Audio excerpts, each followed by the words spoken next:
Hello, and welcome to the Canadian Story, where we discuss what Canada is, what Canada could be, and what Canada should be.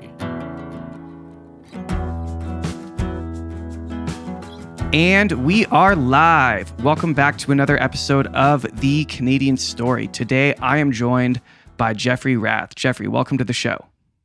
Thanks for having me on, Zach. Pleasure.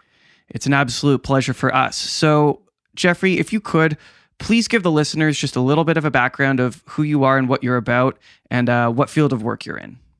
Sure. I'm a constitutional lawyer. I've spent my 30-year career basically suing governments for abusing the constitutionally protected rights of citizens of Canada. My background, I did an honors degree in political science at the University of Alberta, and then I did an honors degree in law at the London School of Economics. My entire career has been in the area of administrative and constitutional law, focusing primarily on the area of treaty and Aboriginal rights law and the degree to which the government of Canada has breached and continues to breach its obligations to Canadian First Nations. But that having been said, we've been involved in numerous other constitutional matters, non-Indigenous matters. And over the last 2 years, we've been extremely active in pursuing remedies on behalf of citizens of Canada whose rights have been trampled by the various lockdown orders that have been promulgated, or lockdown orders, vaccine mandates, vaccine passport laws, all of these other things that are completely antithetical to, the Canadian way of life and the Canadian Constitution. Amazing. So obviously, we're going to get to COVID and the vaccine passports and all of that stuff because that's all on, the forefront right now. But I didn't realize that you were arguing Indigenous cases. Could you tell us a little bit about that? That's really interesting. Yeah, sure. I came by it honestly. My father was in public health, and as my mother was as well. We kind of half grew up on First Nations reservations in Canada through my mom and my dad.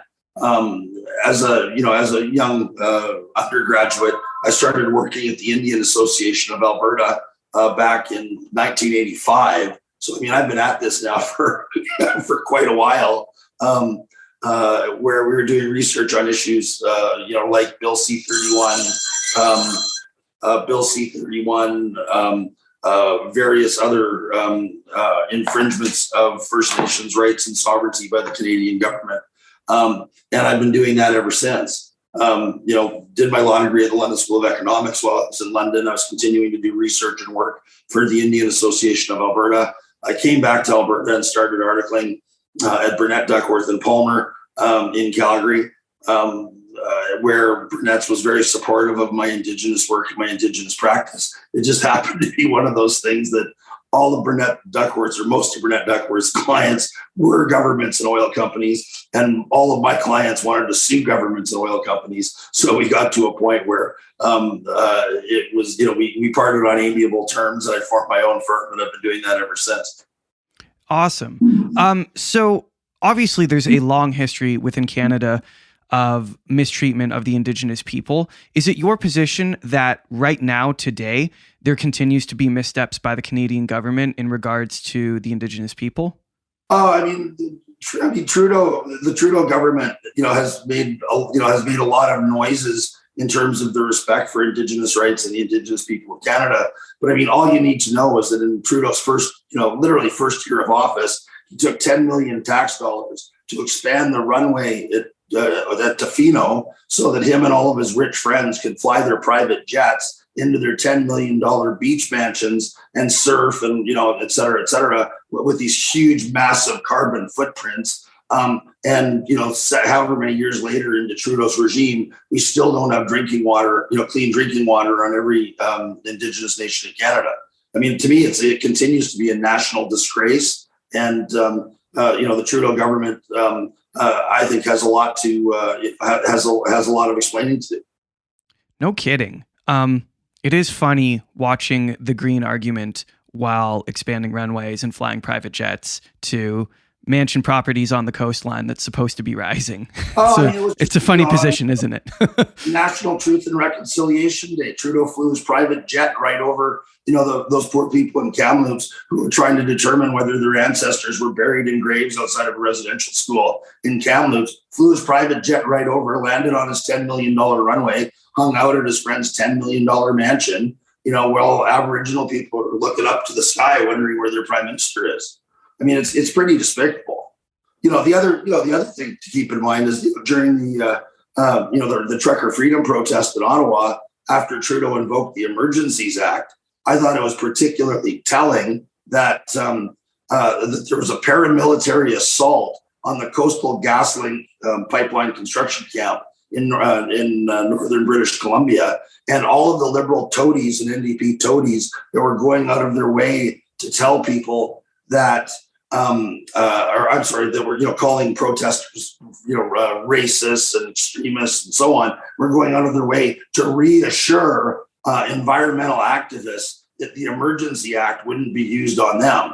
So in other words, we have a peaceful protest on one hand on Parliament Hill. On the other hand, we have a violent paramilitary assault involving probably no fewer than 80 people. I mean, extremely organized, company level attack, a company in a military sense, of a couple of platoons attack this site in winter camouflage gear, all the rest of it, right? They, build a roadblock, or in military parlance, an abattis on the road 20 kilometers from the site to keep the RCMP from getting in. They booby trap the sites with spike boards, etc. They're throwing smoke bombs and firing fireworks at the RCMP that are, at this blockade that they put up on the road, and they all magically disappear into the forest, right? And all we hear in Ottawa is how awful it is that there's people waving extremist Canadian flags on Parliament Hill. No talk about the actual eco-terrorists that are supported by the Liberal government and our current environment minister. Right. And okay, so this is a telling thing too, because I certainly know a whole lot more about, the quote unquote evil truckers than I do about this attack. You said it was on an oil plant or a pipeline plant? No, it was, and that's the whole thing. It's been completely pushed out of the news in the news cycle. Well, that's the point that I'm making. I was certainly writing to my member of Parliament about it and making sure that it was raised in the House of Commons during the Emergencies Act debate, right? But again, all of our so-called legacy media don't want to touch it with a 10-foot pole because it's so counter to the narrative, right? Yeah. You have violent eco-terrorists attacking a pipeline construction site, right? We don't want to talk about that. Trudeau and all of his minions want to reassure these people that the Emergencies Act isn't going to apply to them. There have been no arrests to date. All of these people have just disappeared into the woodwork. When I was a kid, I was I was in the Canadian Armed Forces Reserve, and as a result, I have lots of friends that are military, and I have lots of friends that are JTF2 or ex-JTF2, and I reached out to some of them to ask them what they thought about what had happened in northeastern British Columbia, and we were all of the same opinion that we're talking there were at least 80 people involved in the execution and planning of this thing. It was extremely well orchestrated, right? And everybody's scratching their heads as to why JTF2 wasn't dispatched to hunt these people down. I mean, they have Hercules aircraft on standby, at their base outside. One of their taskings is to prevent and defend against terrorist attacks on critical infrastructure. That pipeline project is a multi-billion-dollar, regulatorily approved infrastructure project, that is being interrupted by eco-terrorists. And, the Trudeau government wants to pretend that it's not happening, and instead, focusing on, evil protesters, with flags and signs on Parliament Hill that say F Trudeau. I mean, that's what we're dealing with. It's just, the whole world's upside down right now. Oh, I agree entirely. I've had that conversation with a few people that everything seems to be the opposite of what should be normal and right. So as far as you're aware, this group of approximately 80 people, have they been pursued at all, or did they just disappear and there was no follow-up? No, I've written about this for the Western Standard, and I've contacted the RCMP to attempt to obtain information through the RCMP on this. They won't say a word. All they'll tell you is that the investigation is ongoing. But all I know is that there have been no arrests to date, and I'm not aware that there's been any any real progress to date with regard to the so-called investigation, right?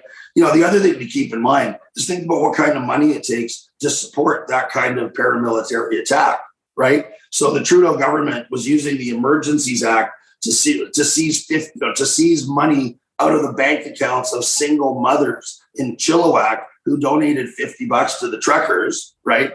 But they can't track down the hundreds of thousands or millions of dollars that are being used to support these eco-terrorists. I mean, come on. Like, does anybody actually believe that? Yeah, right? well, I mean, I certainly don't. And so I think that's a great segue. So I, too, donated to the truckers, and it was a strange, strange day when I woke up and came to the understanding that my accounts could be frozen for quote unquote funding terrorism, because I sent some money to people who were fighting for something I believed in, which is the removal of mandates, vaccine mandates within this country. So let's talk the Emergencies Act. I have a couple questions regarding it, but first, it seems like I guess I don't quite understand the process, because he invoked it, but then it was supposed to go through the House and the Senate, but he started behaving as if it was in place before it went through the House and the Senate. What can you say about that? Certainly before it went through the Senate, and they were acting on it prior to it receiving ratification from the Senate. And I mean, let's face it, the reason that he de-invoked it, right, was because tens of thousands of people across this country were lobbying their senators to make sure that would not pass in the Senate. It was clear that it was not going to pass in the Senate, and rather than facing the embarrassment of having his Emergencies Act proclamation overturned by the Senate, right?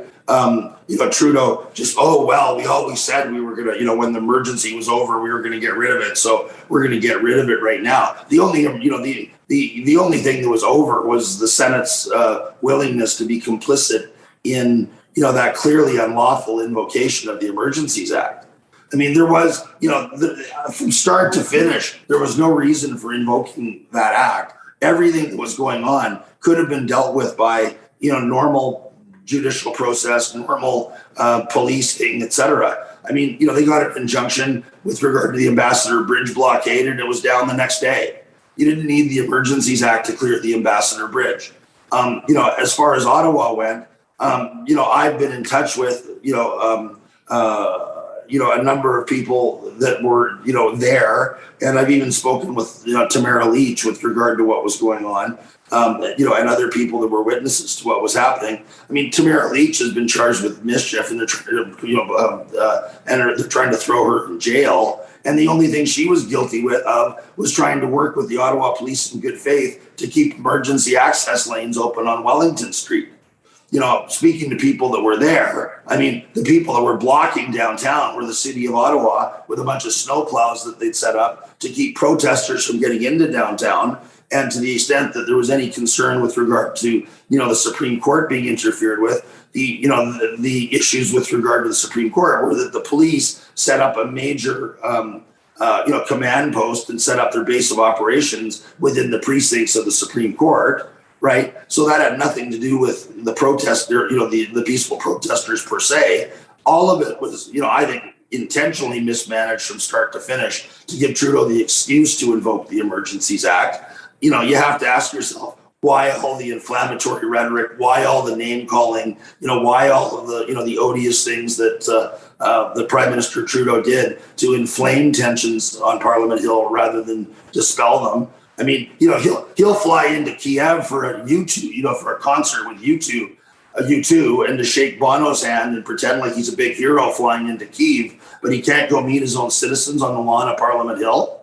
I mean, it's, you just shake your head when you look at the way that individual operates.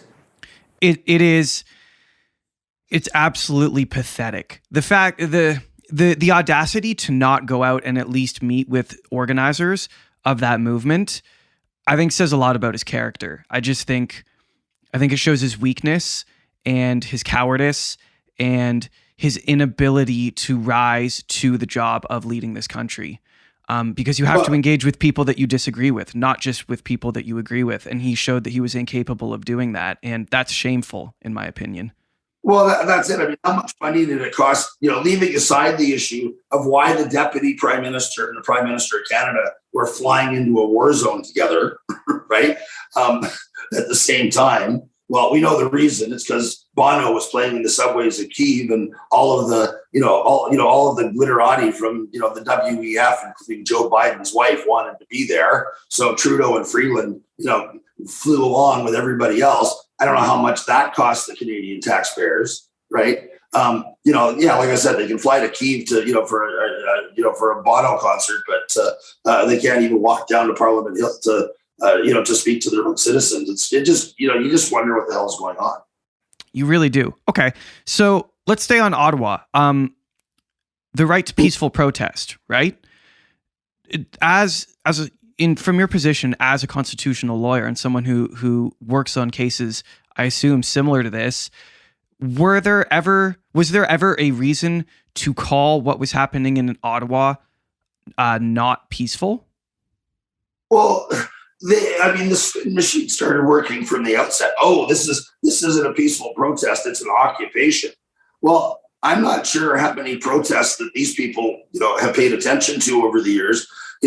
Lots of peaceful protests have taken the form of occupations, whether they're sit-ins or otherwise. When I was going to the London School of Economics in London, there was an ongoing protest outside of South Africa House that had been in place for years. And and the purpose of that protest was to remain there in Trafalgar Square, protesting outside of South Africa House continuously until Nelson Mandela was released from prison, right? That wasn't an occupation. That's exactly what peaceful protests look like. But what I'm becoming regressively concerned with is, the way that working Canadians are regarded by the elites in Ottawa. And Toronto or wherever, they're basically looked at as a bunch of dirty, disorganized, illiterate, ignorant, extremist, racist. I mean, let's start calling all the filthy names that these poor people were called. I call them citizens, and I'm proud that they're my fellow citizens. But it's just. You look at these people in Ottawa and it's like, oh my God, a bunch of disgusting Albertans and their disgusting pickup trucks. And, we don't want them in our city. Well, I got news for those people. It's not their city. It's our city. All of their lives, every citizen of Ottawa, their lives are subsidized by hardworking Canadian taxpayers who allow those people the privilege, right, to live in a taxpayer-supported economic bubble so that their house prices are never on a roller coaster like those of the citizens of Alberta that are tied to a resource economy. Everybody always has a job because the government's there to keep everybody working, et cetera, et cetera. And these people who literally live off the backs of the hardworking people in this country have the nerve to look down their noses at these people and call them all these filthy, disgusting names because these people are fed up and want their governments to be held accountable to them. Last I heard, this was a democracy, but I think that's part of the problem. We need some serious democratic reforms in this country, and I think this last 2 years has really underlined that. So is that something that you're working on? Is that process underway? It feels, from the perspective of someone who's not immediately plugged into that sort of thing, like the machine takes so long to grind forward. And I'm sure that there's good reason for that. But are there things being done to make sure that things like the Charter of Rights and Freedoms is upheld properly? Like, are there things being done? Well, I mean, obviously I'm in court, right? So we're taking forward, a number of different court cases, to try to, have the courts uphold the charter and the charter values. Obviously that's been a real challenge throughout the pandemic, because of the fact that the courts, I think, in my own personal opinion, have been unduly deferential to the government. Every time the government comes in and waves their hands in the air and says, oh my God, it's a variant of concern. It's very concerning. People are dying, et cetera, et cetera. The courts, I think, have been unduly deferential to those types of histrionics, right? And haven't applied the Oakes test with regard to Section 1 of the Charter the way it was meant to be applied. as it's described by Premier Brian Beckford, who was actually there when the Constitution was, that part of the Constitution was actually made, right? So, that's the concern that I have in that regard, is that, we really do need to look at some massive democratic reforms in this country. I look at, like what we've been through, and I don't call it a pandemic. I call it a public health mismanagement crisis, right? The degree to which this public health mismanagement crisis has placed a stress test on our democratic institutions. From my personal perspective, I think all of those democratic institutions have failed, right? I would agree with that. Have failed us from one end to the other. So, when you ask what can be done, I mean, personally for me, I don't want to wait 30 years for glacial constitutional change. I'm working in Alberta with an educational project called the Alberta Prosperity Project, where we're educating Albertans on the benefit of coming to the polls and voting 50% plus one to take Alberta out of Confederation, so that Alberta can form its own constitution that will make sure that the civil rights abuses that we've all suffered, in the last 2 years never happen to us again. And quite frankly, I mean, a lot of us that are involved in doing this, I mean, we're all proud Canadians, but we're not prepared to live under totalitarianism anymore. And we think that, there's a real opportunity that in, having Alberta declare its independence, it's going to force the rest of the country to amend the bloody Constitution, whether they want to or not. So, I think it's time for the entire Constitution to be reopened. The amending formula doesn't work for anybody. I mean, under the current amending formula, I think it's highly unlikely that you'd ever get any amendment passed, especially to the extent that it trod on any of the vested interests of Quebec or Ontario, right? So, that's what we're left with, that, in essence, what Trudeau has done in the last 2 years, has literally, forced a lot of Albertans to take a hard look at their relationship with Canada.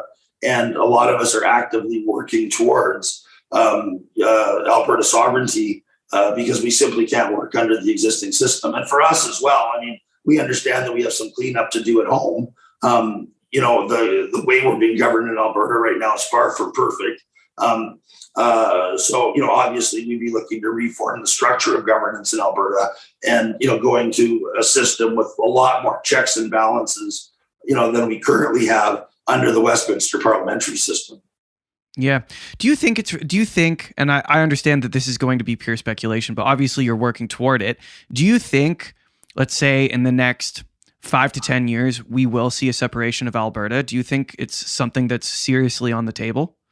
Oh, if Trudeau gets reelected, I guarantee it.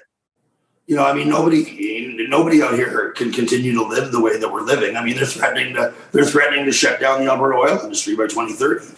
I mean, thank God the Alberta Court of Appeal recently overturned, the liberal, environmental tyranny legislation that they're using to shut down the oil industry in Alberta, right? But, just 3 weeks ago, Trudeau's radical environment minister, right, who probably knows exactly who the eco-terrorists are in British Columbia, Trudeau's crazy environment minister refused Suncor a permit to expand their mine site within their current footprint, right? So, you've literally got, radical environmentalists in Ottawa, telling companies that have leases and have been developing land in an environmentally respectful manner for years, how they can and can't develop simply out of concern for carbon targets, right? Mm-hmm. And keep in mind in this country, if we would just put billions of dollars into fighting forest fires, if we'd stop letting our forests burn in an uncontrolled fashion every summer, we'd be carbon neutral tomorrow. But let's destroy the economy. And to who does that benefit, other than George Soros and other hedge fund people that have massive investments in Russian and Chinese oil or Saudi oil or something else? Let's shut down. Is that why Western oil is so looked down on? I know it like that problem is you have to come at it from a number of angles. But understanding that Canada only represents 1.6%, I believe, of the global carbon footprint, and I believe, to my understanding, our mining and refining practices are cleaner than countries like Saudi and Russia. Why is it that Canadian oil is so suppressed in favor of foreign oil?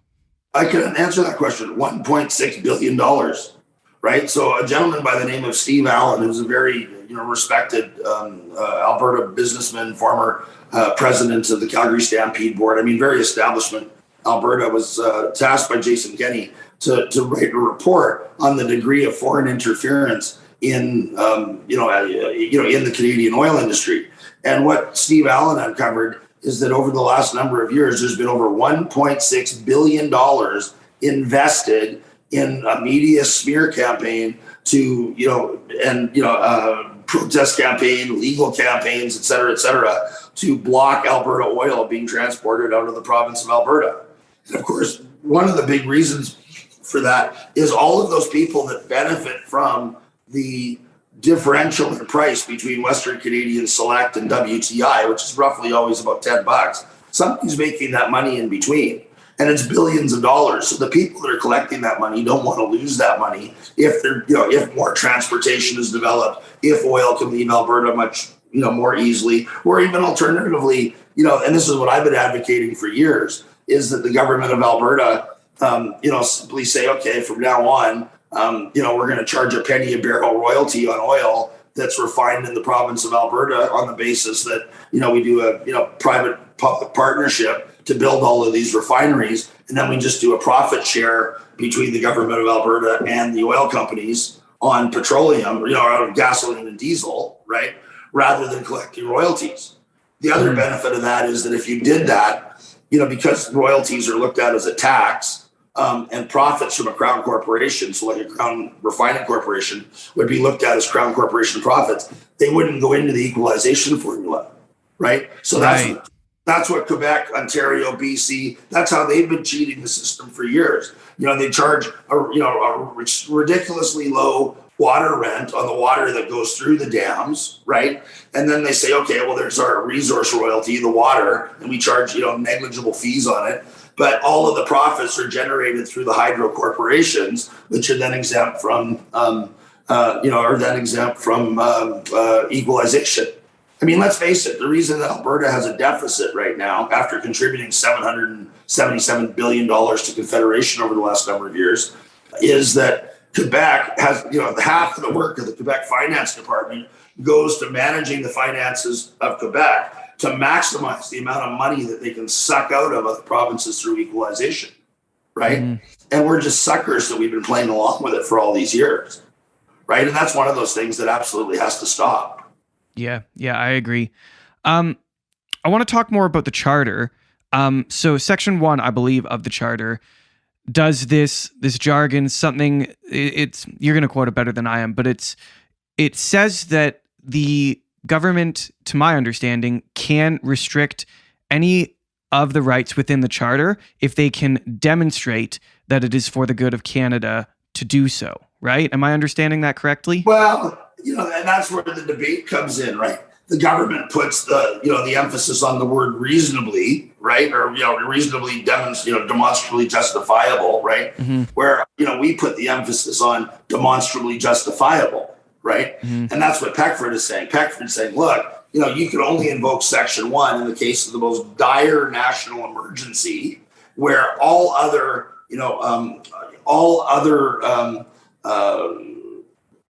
sorry, I'm fighting a bit of a cold today. Sorry. All other possibilities have been exhausted, right? So you can't go to charter restrictions as your first course. They should always be your absolute last course. And of course, what we've seen, and on top of it, the infringements have to be as little as possible, et cetera, right? But unfortunately, what we've been seeing in the courts is that the government, through their terror campaigns, both in the media and otherwise, people are going to die, the sky is falling, all this crap, right? Have succeeded in terrorizing the judiciary into accepting that there is some sort of dire national emergency. And if the judiciary, even rolls back a little bit what the government is doing, that people are going to die. I mean, it's the biggest con job ever, right? But that's what's been happening. And in effect, the judiciary, from my perspective as a constitutional and administrative lawyer, has been applying Section 1 of the Charter in the same way that the old Wednesbury rule was applied in the context of administrative law. And that Wednesbury rule was a test in and around the concept of reasonableness in administrative decision making. And, in effect, it said that for an administrative decision maker to be found by a court to be unreasonable, that the decision had to be so unreasonable that no reasonable decision maker could come to the same conclusion, right? So my concern is that the courts are almost interpreting the reasonable word in Section 1 of the Charter in the same way that they would interpret reasonableness under the Wednesbury rule. And in that case, the government wins every time. And that's largely what's been happening if you've been following the court cases, that have been going down on Section 1. I think that's wrong. I think it needs to go to the Supreme Court to get sorted out. But my concern, even going to the Supreme Court now, when you look at cases like the carbon tax reference, where you have Justice Wagner for the majority, in essence saying, climate change is a dire threat to the existence of humanity. Therefore, it's a global emergency. Therefore, it's a national emergency. Therefore, everything the government does is justifiable pretty well, right?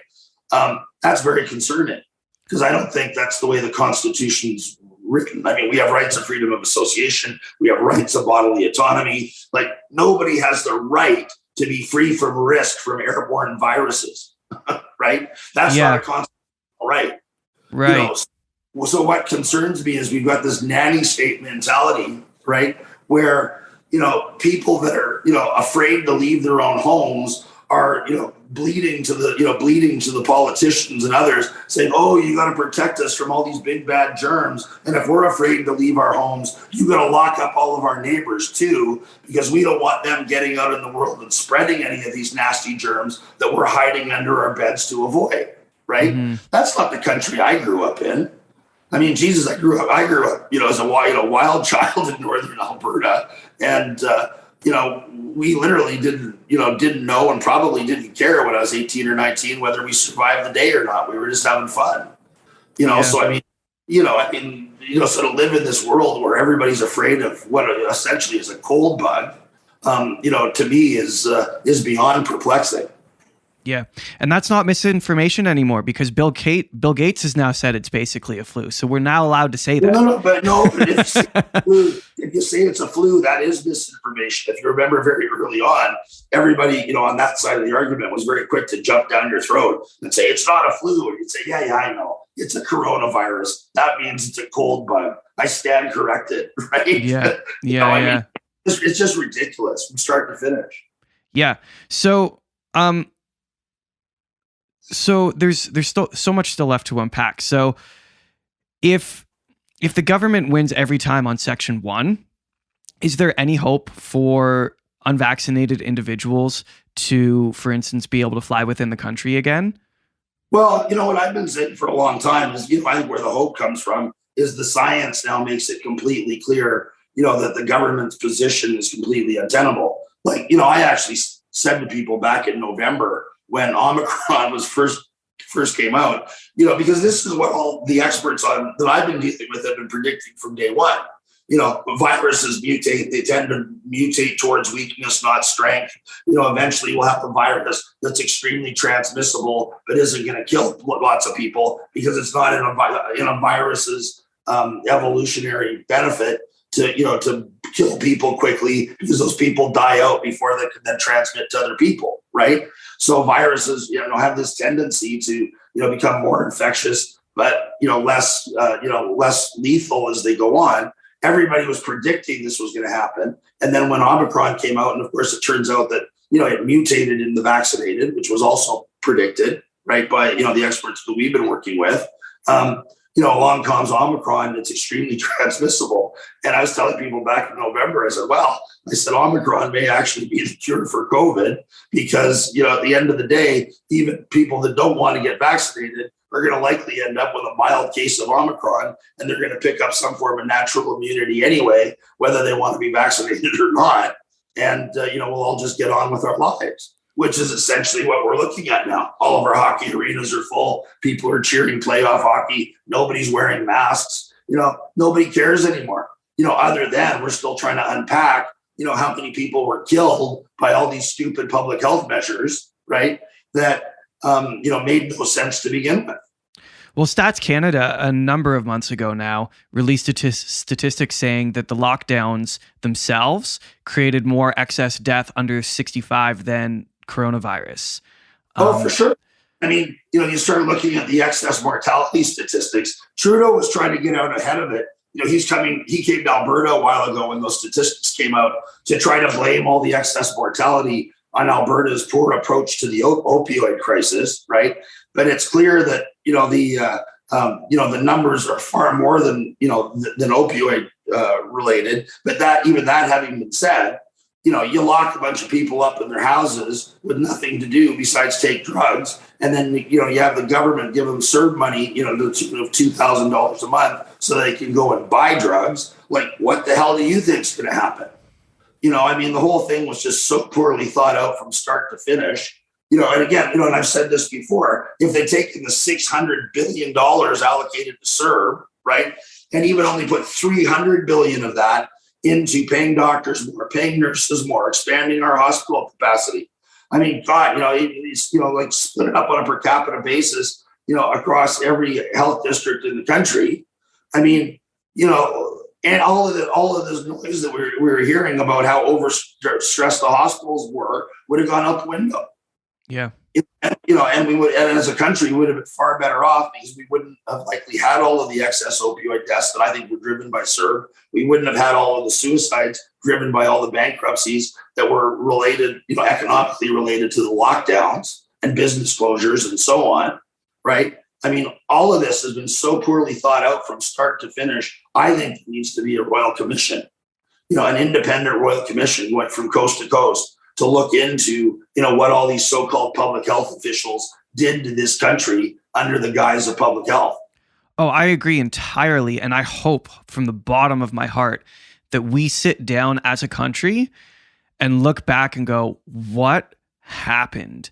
Because we and I understand that this is speculation, but from my perspective, to me, it feels like poorly handling the situation isn't necessarily even enough. To a certain extent, some of it feels intentionally done. Like the decisions, and I understand that we have to give credit, like some amount of grace where grace is due, because at the front end of this whole experience, no one knew what was going on, and there was a lot of information, whether true or untrue, flying across the world, and a lot of people got really concerned.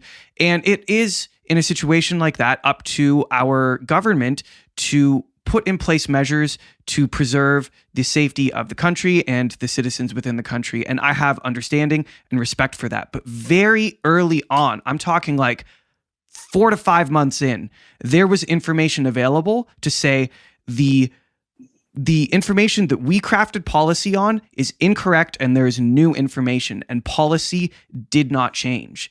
And well, I push back on that a little bit. I mean, the doctors that I've spoken to and that I've worked with, and that I'm working with, and the experts that I'm working with, I mean, they're all of the view that all of that information was available, as early as February of 2020.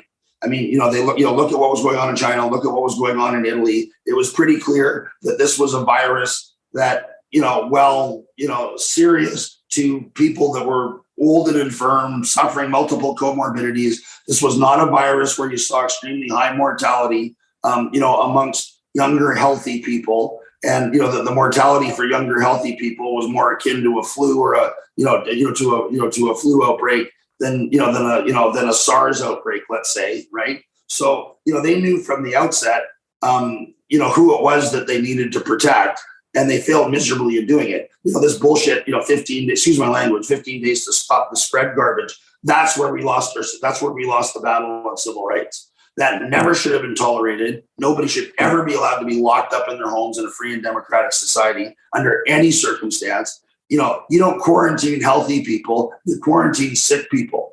So it'll lock healthy people up in their homes, out of excuse for some sort of an emergency, and you don't understand what's going on, et cetera, et cetera.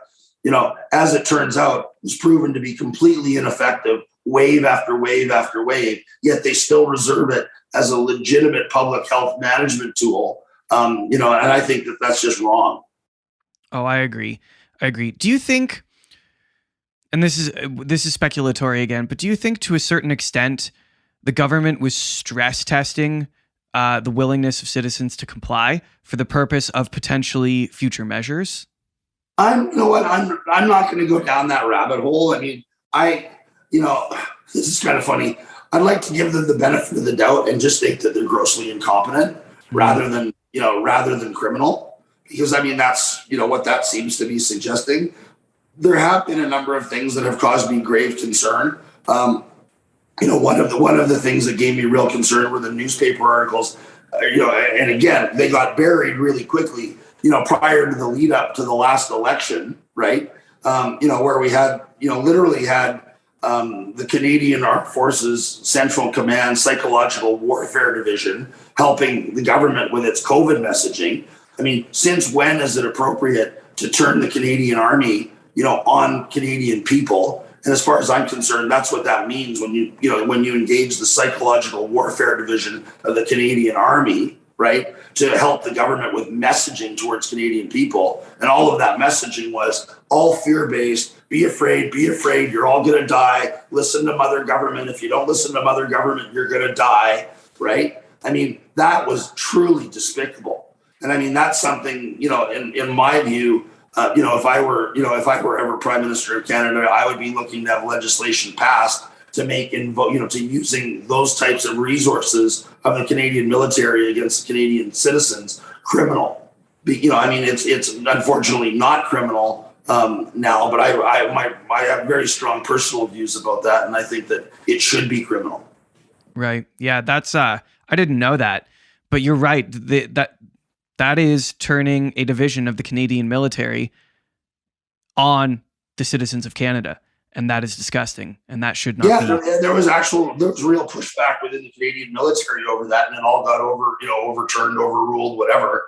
And I've heard rumblings that various commanders that wouldn't play ball are all now facing sexual harassment allegations and other, basically being drugged out of the military because they're not willing to play along with whatever the government tells them, right? Whether there's any truth to that, I don't know. But all of that is very concerning to me. Yeah. So looking forward, we have largely, at the very least, in most places, I believe, in Canada, lifted most of the restrictions, but there are lingering restrictions. There's the airplane and train restriction for unvaccinated travelers. I believe that there are still federal vaccine mandates if you're a federal employee. Do you see those being lifted in the future? Well, I think they're going to be extremely hard to maintain, right? The science is crystal clear that the vaccines don't stop transmission. That was another, fairly interesting event a couple of weeks ago. I don't know whether you caught it, but the Globe and Mail and a bunch of other propaganda arms of the Trudeau government were putting out stories about this paper written by David Fistman and others that claimed that, in fact, the unvaccinated were the ones that were driving the Omicron waves, and that suggesting clearly that the ongoing restrictions on aircraft were justifiable, et cetera, right? Well, the entire global scientific community has had reacted with outrage to that paper because it was such it was so fraudulent in terms of the way that the numbers were manipulated, the so-called modeling that was done, et cetera, et cetera. And of course, the minute that hit, I'm a lay person. I've been steeped in all of this litigation. I read that paper and knew it was a sham the minute I read it. And then all of the experts started chiming in and ripping it apart. And of course, the paper got what it wanted. It was it was published in all the newspapers. Liberal members of Parliament were able to wave it in the House of Commons as justification for the continued banning of unvaccinated people from aircraft, et cetera, et cetera. But the reality of it is that, I think that hurt them more than it helped them. And, the science is clear and unequivocal, to the extent now that this is basically a pandemic of the vaccinated. And, all of that stuff, is going to have to fall sooner or later. I know Brian Peckford's in court over it under the mobility rights section of the charter in the fall. And, I'm confident that by the fall and by the time this gets into court, the science, the data will have progressed so far that it'll be undeniable, that those restrictions have to go. Interestingly as well, I only learned this the other week. Those restrictions with regard to aircraft in particular have to be renewed every 14 days. Mm-hmm. So, so I want, and it's on the basis of recommendations from fact bureaucrats, within the government. For me, it's going to be interesting to see how those bureaucrats can continue to justify recommending keeping, those restrictions in place now that it's clear that the majority of the people that are, getting sick and dying from Omicron are in fact vaccinated rather than unvaccinated, and that the vaccinated are spreading Omicron at far greater rates than the unvaccinated. So yeah, I kind of had this conversation with a colleague of mine yesterday, and he had an interesting perspective. He said the best thing about this whole situation is that we literally have, or at least this side of the argument has time on its side, because it seems to be that every day we go forward, there's a new piece of information that comes out that just absolutely destroys the narrative that we've been fed for 2 years. And I think recognizing that is a reason to have a renewed amount of hope in the future of Canada, because I do think we will get this sorted out, and I do think that we will go back to living in a free country, and I think we live in a beautiful country that should be free. So at the very least, that is encouraging. We are unfortunately almost out of time. I want to thank you so much for coming on to the show. I really appreciate it. Is there anything that you want to leave the listeners with that we didn't cover yet? I just want people to be aware of what's going on out there with the science, and and pay attention. I mean, I literally, as we were talking, that's what I was looking down. One of the doctors that I work with just sent me an article from Israel that indicates that cardiovascular events in people under 40 in the triple vaccinated are up as much as 25% in Israel, right? So, people need to really seriously look at the benefits of these vaccines versus the potential harms of these vaccines, especially now at the stage where the risk profile of the current variants has changed so dramatically from, the outset. Like one of the issues we had, and I'll just try to wrap this up quickly, but I think it's really important with regard to Pfizer and Pfizer Documents, was Pfizer put out this document claiming that the vaccines were notionally going to save one life of a child per million in the 5 to 11 cohort, while putting 54 in hospital and 34 in ICU, right, per million, right? Mm-hmm. Well, that paper was done, or that assessment or that modeling that was used to approve the 5 to 11-year-old vaccines was done on pre-Omicron variants of COVID. So the risk was a lot higher to children from those pre-Omicron variants than it is from Omicron, right? And even then, there was only a 1 in a billion chance that a child was going to die from COVID. The risk has decreased substantially since then as the variants weaken, but the lethality of the vaccines has not changed at all. Mm-hmm. So, I would urge parents to please consider that and make sure that they truly are informed, before they consent to having children injected with these products, because the scientific data available from Pfizer itself, indicates that children are far more likely to die from the vaccines than they are to die from the Omicron variant of COVID.